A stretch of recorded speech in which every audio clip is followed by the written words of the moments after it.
500 కోట్లట. అది వాళ్ళే డిసైడ్ చేశారు 500 కోట్లని. ఓకే, 500 కోట్లు. 500 కోట్లతో జగన్ ప్యాలెస్ కట్టుకున్నారట. జగన్ ప్యాలెస్ కాదు, అది ప్రభుత్వ భవనం. అది మీ అందరికీ తెలుసు. తెలిసినా సరే ఏదో ఒక రకంగా, ఎందుకంటే అది అంత అద్భుతమైనటువంటి ప్యాలెస్ నిర్మాణం, రాజమహల్ చాలా గొప్పది. ఇంత విలువైనటువంటి ఏవేవో ప్రతి వస్తువు ఎంతో విలువైంది. ఇది ఎక్కడా లేదు ఇండియాలో. 500 కోట్లతో కట్టేశారు, 500 కోట్లతో కట్టేశారు అంటున్నారు. ఎస్, మీరు చెప్పిన 500 కోట్లే అనుకుందాం. అది ఆయనది కాదు, ప్రభుత్వానిది. అది మీకు తెలుసు. ప్రభుత్వ భవనమే. ఆయనదైతే ప్రైవేటు వ్యక్తుల ప్రాపర్టీలోకి మనం వెళ్ళకూడదు, కాళ్ళు ఎరగొడతారు ఎవరైనా వెళితే. అది ప్రభుత్వ ఆస్తి కాబట్టి ధైర్యంగా లోపలికి వెళ్ళారు. కాళ్ళు ఎరగలేదంటే అది ప్రభుత్వ ఆస్తే, సింపుల్. ఒకవేళ మీరు అంటున్నట్టుగా అది జగన్ కట్టుకున్నదే అయితే రేపు తీసుకెళ్లి పత్రాలు ఆయన చేతిలో పెట్టేసండి. ఎందుకు ఇవన్నీ? కాదు కదా, మీరు వాడుకోవాలి కదా, ప్రభుత్వ భవనాలే కదా, టూరిజం డెవలప్ చేసిందే కదా, మీరు వాడుకోవాలి కదా. ఎందుకు మీరు ఇంతగా బురద జల్లుతున్నారంటే ఇంకో 20 ఏళ్ళైనా మీరు అలాంటి భవనాలు కట్టలేరు.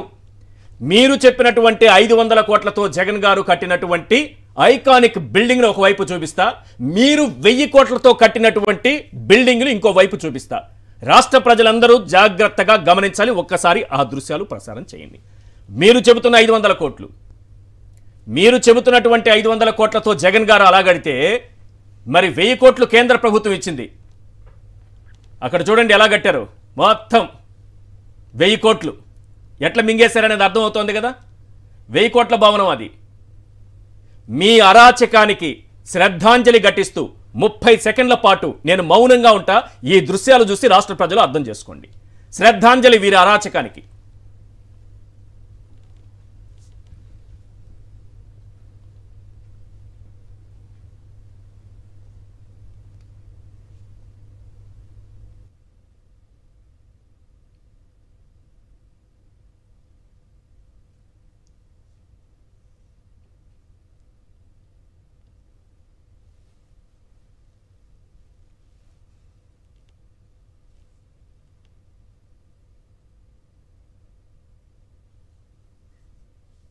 ముప్పై సెకండ్లు అయింది.